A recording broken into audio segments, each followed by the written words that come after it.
This channel does not promote any violent, harmful, or illegal activities. All content provided by this channel is meant for an educational purpose only. আরও একটা খবর আপনাদের এই মুহূর্তে জানিয়ে রাখবো। আজকে ২১-এর সভায় আসার পথে তৃণমূল বিজেপির মধ্যে সংঘর্ষ, রণক্ষেত্র শক্তিগড়ের বড়শুল মোড় এলাকা। ছবিটা দেখুন।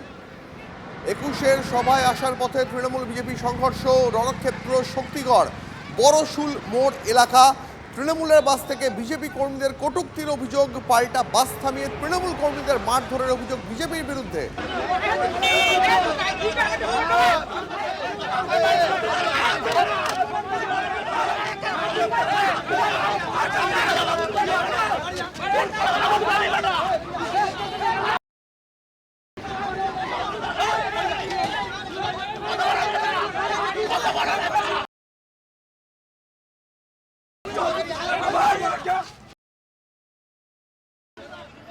আমাদের সঙ্গে আমাদের প্রতিনিধি মনতোষ সেই মুহূর্তে রয়েছেন। মনতোষ, যে ছবি আমরা দেখতে পাচ্ছি শক্তিগড়ের বড়শুল মোড় এলাকায় তৃণমূল বিজেপি কর্মীদের মধ্যে সংঘর্ষ, সেখানে লাঠি দিয়ে একে অপরকে পেটাচ্ছেন।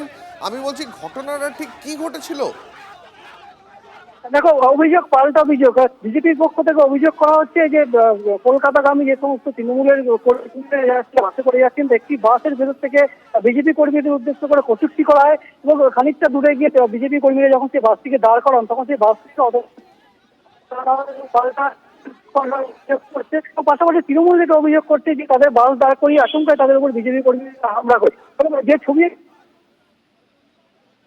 না, মনতোষের সঙ্গে আমাদের যোগাযোগ বিচ্ছিন্ন হয়ে গেছে। আর একবার যে ছবি আপনাদের দেখাচ্ছি, ২১শে জুলাইয়ের সভায় আসার পথে তৃণমূল বিজেপি সংঘর্ষ, রণক্ষেত্র শক্তিগড়ের বড়শুল মোড় এলাকা। তৃণমূলের বাস থেকে বিজেপি কর্মীদের কটূক্তির অভিযোগ, পাল্টা বাস থামিয়ে তৃণমূল কর্মীদের মারধরের অভিযোগ বিজেপির বিরুদ্ধে। আরেকবার সেই ছবি আপনাদের দেখাচ্ছি, দেখুন। বাঁশ, লাঠি নিয়ে একে অপরের দিকে তেড়ে যাচ্ছেন তৃণমূল এবং বিজেপি কর্মী সমর্থকেরা।